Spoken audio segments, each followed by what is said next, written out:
बिस्मिल्लाहिर्रहमानिर्रहीम। अस्सलाम वालेकुम। क्या हाल है आप सबके? उम्मीद है सब खैरियत से होंगे, खूब मज़े में होंगे और इन्जॉय कर रहे होंगे। और जी हम आ गए अपने किचन में। 4 बेसिक मसाले, नमक, मिर्च, हल्दी, धनिया पाउडर, और हमने ऑयल में अपने प्याज को फ्राई कर लिया है। साथ में डाल दिया है उसमें एक टमाटर। कुछ ख़ास बन नहीं रहा, बन तो रहे हैं शलजम। मैंने सोचा कि आपको इस साथ भी थोड़ा सा शेयर कर लिया जाए, क्योंकि शलजम पकाने की रेसिपी मैं पहले भी आपको बता चुकी हूँ। तो होगा ये कि बाय द टाइम मेरे शलजम पकेंगे, मैं और आप थोड़ी सी बातें कर लेंगे।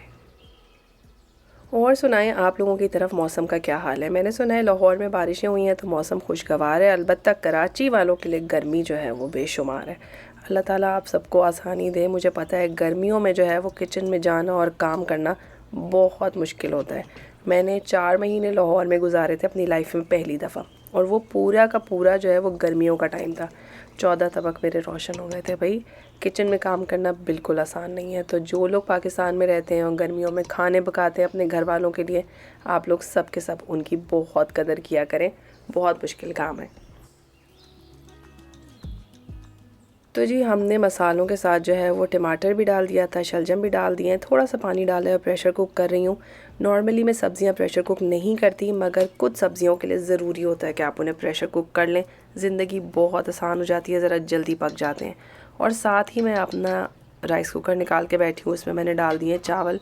ये राइस कुकर बेचारा पिछले 10-12 साल से मेरा साथ दे रहा है, और अब मुझे लगता है कि आखिरी हिचकियाँ ही बस आ गई है उसकी, और किसी भी टाइम जो है ये गुज़र जाएगा।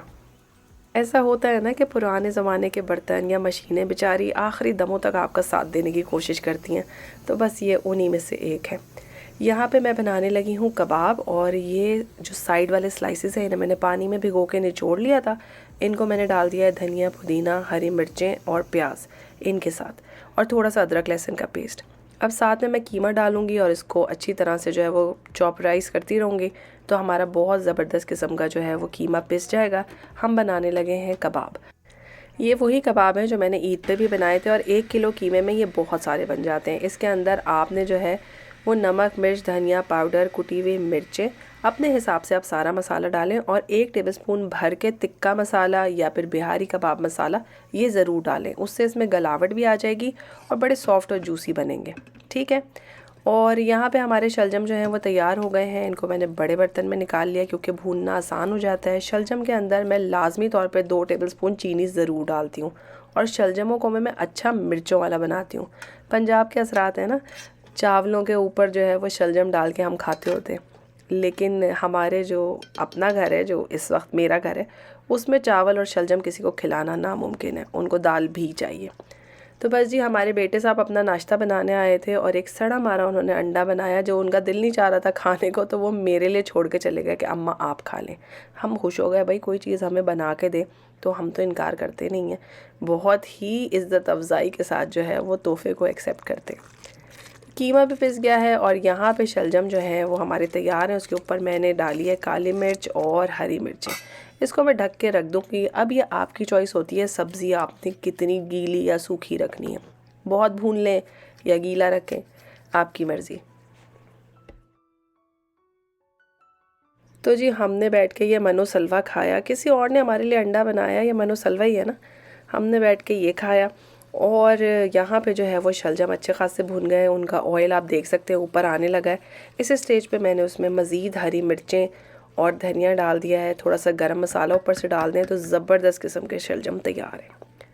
किसी ने मुझे मैसेज में लिखा था कि आप अब मिट्टी की हांडी जो लेकर आई थी उसमें पकाने का शौक़ आपका ख़त्म हो गया। नहीं भाई, मेरे जैसे शौक़ ख़त्म नहीं होते। अच्छा, मिट्टी की हांडी रखने की मेरे पास कोई जगह नहीं है, तो वो बिल्कुल सामने रखी होती है चूल्हे पे। वो मैं इतना इस्तेमाल कर रही हूँ कि मैं आपको क्या बताऊँ। आइंदा मैं जब भी इसे इस्तेमाल करूँगी आपको ज़रूर दिखाऊँगी।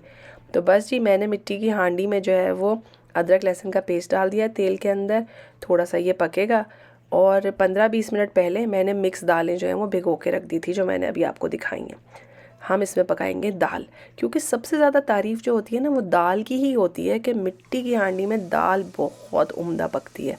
तो बस हमने सोचा कि हम क्यों उस उम्दगी से महरूम रहें, हैं जी। तो हमने डाल दिया है लहसुन अदरक के साथ तला हुआ प्याज और टमाटर और हरी मिर्चें। ये मेरी बिल्कुल अपनी बनाई हुई रेसिपी है। आप लोगों को ज़रूरी नहीं है कि मेरी वाली हरकतें करें आप अपने हिसाब से भी दाल पका सकते हैं। नमक, मिर्च, हल्दी, धनिया पाउडर। इस दाल में जो है वो मुझे लगता है बघाड़ लगाने की ज़रूरत नहीं होती, क्योंकि आपने पहले ही बहुत मसाले लगा दिए होते हैं। लेकिन फिर भी आप चाहें ना दाल पकने के बाद इसके ऊपर बघाड़ लगा सकते हैं एक्स्ट्रा शशके के लिए।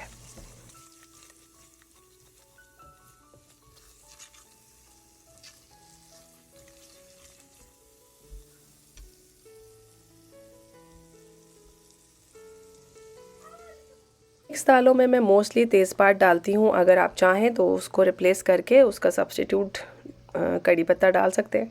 कड़ी पत्ता वैसे उसका सब्स्टिट्यूट नहीं होता, दोनों की खुशबू में फ़र्क है। और जी अब मैंने डाली है थोड़ी सी दही। दही होती है या होता है बताइए ज़रा। वैसे तो मैं दोनों चीज़ें यूज़ करती हूँ, दही होता भी है और होती भी है, मुझे कोई फ़र्क नहीं पड़ता इस बात से।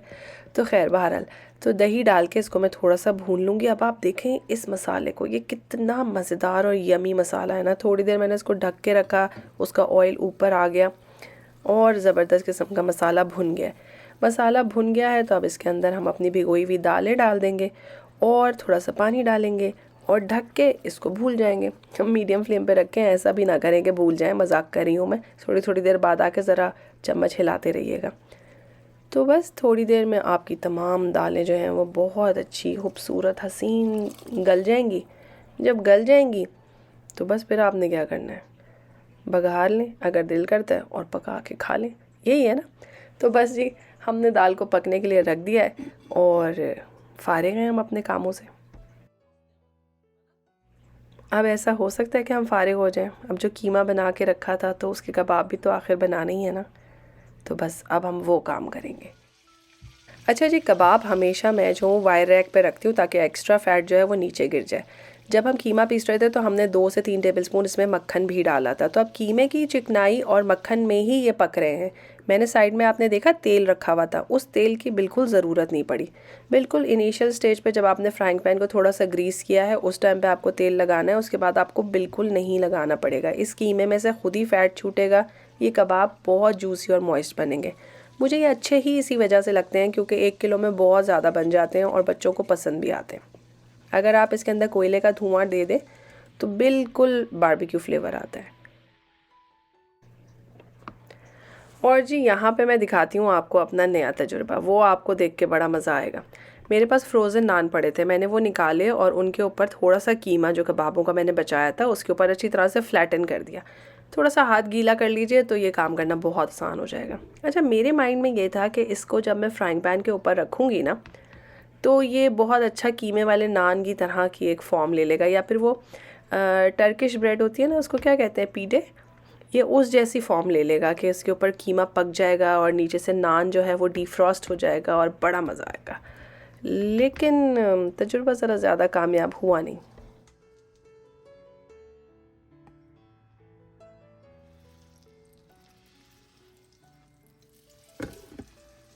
ये नहीं कहूँगी कि ये तजुर्बा ख़राब था, पक तो वो गया और बहुत अच्छा पका, बिल्कुल चपली कबाब स्टाइल में पका। मगर क्या हुआ कि कीमा श्रिंक हो गया। तो फिर मैंने क्या किया कि दूसरा जो नान है उसे पहले मैंने नीचे वाली साइड को रखा और उसका कीमा उतना ज़्यादा श्रिंक नहीं हुआ जितना पहले वाले नान का हुआ था जिसमें मैंने कीमा नीचे रखा था। वैसे मेरा ख्याल है अगर मैं इसको अवन में बेक करती ना तो कीमा बिल्कुल भी श्रिंक ना होता। अगली दफ़ा इंशाल्लाह ताला ऐसे ट्राई करूँगी। लेकिन मैं आपको बताऊँ ये इतना मज़े का बना था, नान इतना क्रिस्पी हो गया था, कीमा इतना जूसी था कि वाह, बहुत मज़ा आया अल्हम्दुलिल्लाह।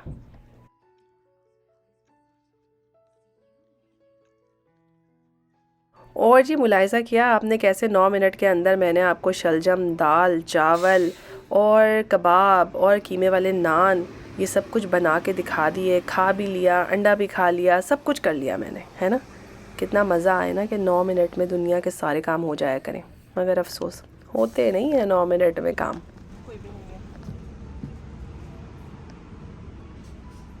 तो जी मौसम इंतहाई सुहाना हो गया था, तो मैंने और मेरी बेटी ने सोचा कि एक चक्कर लगा के आना चाहिए। और एक दुकान पे हम बहुत दिनों से जाना चाह रहे थे मगर जा ही नहीं पाते थे क्योंकि उसके जो टाइमिंग्स हैं उन टाइमिंग्स में कोई बच्चा घर में नहीं होता और मैं भी फ्री नहीं होती। लेकिन इत्तेफाक की बात है कि उस दिन हम घर में थे, हम दोनों ने सोचा कि मौका गनीमत समझा जाए और चला जाए। ये जो पीले रंग की तार आपको टंगी हुई नज़र आ रही है, अगर आपका स्टॉप आने वाला हो तो आप इसको खींचें तो एक बेल बजती है, तो उससे ड्राइवर को पता चल जाता है कि नेक्स्ट स्टॉप पे जो है वो आप उतरना चाहते हैं, तो वो उस स्टॉप पे गाड़ी ज़रूर रोकता है।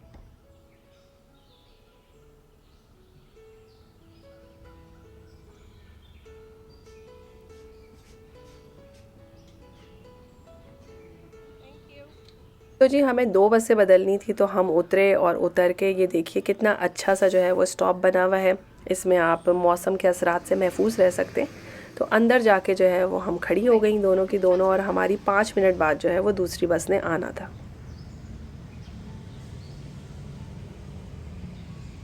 आप लोग देख रहे हैं कि ये चिड़ियाँ कितनी बेफिक्री हैं। इतनी करीब आके ये लोग चुग रही थी दाना, और उन्हें किसी भी किस्म का मुझसे डर नहीं लग रहा था।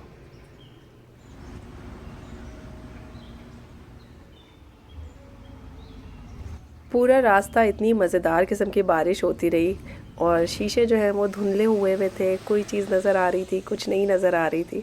सुबहान अल्लाह, देखिए ये मौसम जो है वो हमारा कौन सा रिश्तेदार है, लेकिन इसके बदलने से हमारी कैफ़ियतें कैसी बदलती हैं ना। हम कहते हैं कि खाने पीने से या लोगों से मिलने जुलने से जो है हम खुश होते हैं, लेकिन अभी तो सिर्फ़ और सिर्फ मौसम को देख के ही मैं खुश हो रही थी। अल्हम्दुलिल्लाह, नेमतें हैं ये अल्लाह ताला की। और जी आप लोग क्या सोच रहे हैं कहाँ पहुँच गई मैं? इतनी लंबी लाइन आपको नज़र आ रही है? इतनी बारिश होने के बावजूद कितनी पब्लिक आई हुई थी। और ये देखें 2 ख़वातीन जो लाइन को काट के बीच में शामिल हो गईं, और मुझे बहुत अफ़सोस हुआ कि ये हमारी ही बहनें थीं। बस क्या कर सकते हैं। तो जी मैं आपको थोड़ा सा डिस्क्रिप्शन दे दूँ इस स्टोर का। इसका नाम है क्रेज़ी बिन्स। क्रेज़ी बिन्स में जो है वो अमेज़ॉन का रिजेक्टेड सामान आता है, या गुम हुए हुए जो पार्सल्स होते हैं वो सारे के सारे यहाँ पे आ जाते हैं। तो आपकी किस्मत है कि कोई $150 की चीज़ आपको $25 में या इवन $10 में मिल जाए। तो आज का दिन $25 वाला दिन था, लेकिन इन्होंने सिर्फ कंपटीशन की वजह से, क्योंकि दूसरे क्रेज़ी बिन्स भी खुल गए हैं, तो आज के दिन को $10 डे बना दिया था। तो जो ब्लैंकेट मैंने अभी आपको दिखाया है उसकी एक्चुअल प्राइस $150 थी, लेकिन ये उस दिन सिर्फ $10 का मिल रहा था। इसी तरह से बेशुमार बेहिसाब सामान लोगों ने इकट्ठा किया हुआ था। यहाँ पे शॉपिंग करने का सिर्फ एक तरीका है कि आप वहाँ पर पहुँचें और जितने डब्बे आप उठा सकते हैं आप उठा लीजिए। उसके बाद आप साइड में खड़े होकर उनको सॉर्ट कर लीजिए, क्योंकि नेक्स्ट 30 मिनट्स के अंदर आप देख लीजिए कि सब कुछ उजड़ा चमन बन जाता है। दूर दूर तक कोई सामान नहीं पड़ा होता, लोग लेके चीज़ें फटाफट ख़रीद के बाहर निकल जाते हैं। हम लोग पिछले कितने सालों में हार्डली सिर्फ 2 दफ़ा क्रेज़ी बिन जा चुके हैं, इस वजह से क्योंकि ये सुबह 11 बजे का ही सारा गेम है। और सुबह 11 बजे आप वीकडे पे समझ ही सकते हैं कि स्कूल्स होते हैं, कॉलेजेस होते हैं, ऑफिसेज होते हैं, और आप जा ही नहीं पाते।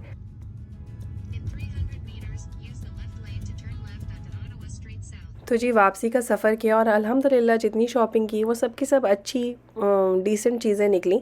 उनमें से बहुत सारी चीज़ें ऐसी भी थी जो मेरे बकेट लिस्ट में थी कि चलो अभी कभी ख़रीद लेंगे। सबसे मज़े की बात यह है कि ये ऑयल डिफ्यूज़र जो है हमने अमेज़ॉन पे चेक किया है इसको, तो ये शायद 65 या 70 अराउंड $70 का था, और हमें ये कितने का मिला है उस दिन? सिर्फ $10 का। तो माशाल्लाह अल्हम्दुलिल्लाह बहुत अच्छी डील मिली। इस तरह की चीज़ें जो हैं वो आपको once in a lifetime ही मिलती हैं। ऐसा नहीं हो सकता कि आप जब जाएं आपको मज़े मज़े की चीज़ें मिलें और इतनी सस्ती सस्ती मिलें। तो बस जी हमने इस तरह की कुछ चीज़ें ख़रीदी। उनमें से आज मैं आपको जो है वो ऑयल डिफ्यूज़र दिखाऊंगी और इसका डेमोंस्ट्रेशन दिखाऊंगी कि ये कैसे चलता है। इसके उस वक्त जब हम ख़रीद रहे थे तो फ़ीचर्स नहीं चेक किए थे हमने, लेकिन मैंने घर आके देखा तो इसके अंदर काफ़ी सारे फ़ीचर्स थे। उस दुकान में खड़े होकर फ़ीचर्स चेक करना प्रैक्टिकली पॉसिबल है ही नहीं, बहुत रश होता है। बस आपको जो चीज़ समझ आई अल्लाह का नाम लेके उठा लें, वहाँ पे टेस्टिंग कर लीजिए इसकी बत्तियाँ जल रही हैं घर आके, ताकि आपको मसला मसाइल ना हो, क्योंकि फिर वहाँ पे कोई चीज़ रिटर्न नहीं होती। तो इसके साथ इन्होंने 2 तरह के एसेंशियल ऑयल्स दिए हुए थे, और आप पानी डाल लें, पानी के अंदर थोड़ा सा ऑयल डालें और उसके बाद इसको ऑन कर दीजिए, तो इसमें से मिस्ट निकलेगी और वो बहुत फ़ाइन मिस्ट होगी, और उससे बहुत हल्की हल्की सी पूरी आपकी जो जगह है उसमें खुशबू सी फैल जाएगी। ऑब्वियसली आपके ऑयल पे भी डिपेंड करता है कि आपने किस क्वालिटी का ऑयल डाला है, लेकिन बहरहाल इसकी बहुत अच्छी खुशबू थी अल्हम्दुलिल्लाह। अच्छा, एक फ़ीचर जो हमने बाद में डिस्कवर किया वो ये कि ये ब्लूटूथ से कनेक्ट हो जाता है, तो हमने सबसे पहले जो है वो अपनी वीडियो इस पे लगाई। तो इस पे आप मेरी वीडियो की आवाज़ भी सुन सकते हैं, यानी कि अगर मैं कहीं जाते हुए तिलावत लगा के जाती हूँ तो मैं इसके ऊपर इंशाल्लाह ताला अब नेक्स्ट टाइम से तिलावत भी लगा सकती हूँ।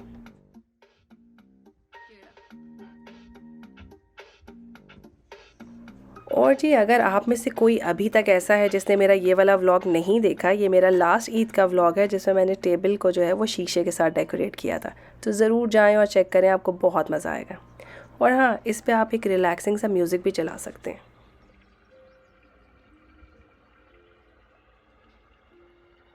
आई होप आपको मेरी आज की परचेज़ पसंद आई होगी। हमें भी अल्हम्दुलिल्लाह माशाल्लाह बहुत पसंद आई। ये लाइटें भी चेंज कर सकती है और सबसे मज़े की बात ये कि इसमें टाइमर भी है। बहुत अच्छी परचेज़ थी और बाकी चीज़ें इंशाल्लाह ताला नेक्स्ट व्लॉग में मैं आपको दिखाऊंगी। और आप सबका बहुत बहुत शुक्रिया प्यारे प्यारे मैसेजेस का। आज सुबह सुबह मैं उठी तो मुझे सऊदी अरब से एक मैसेज आया हुआ था कि आप उम्रा करने के लिए आए। बहुत शुक्रिया इतने प्यारे इनविटेशन का।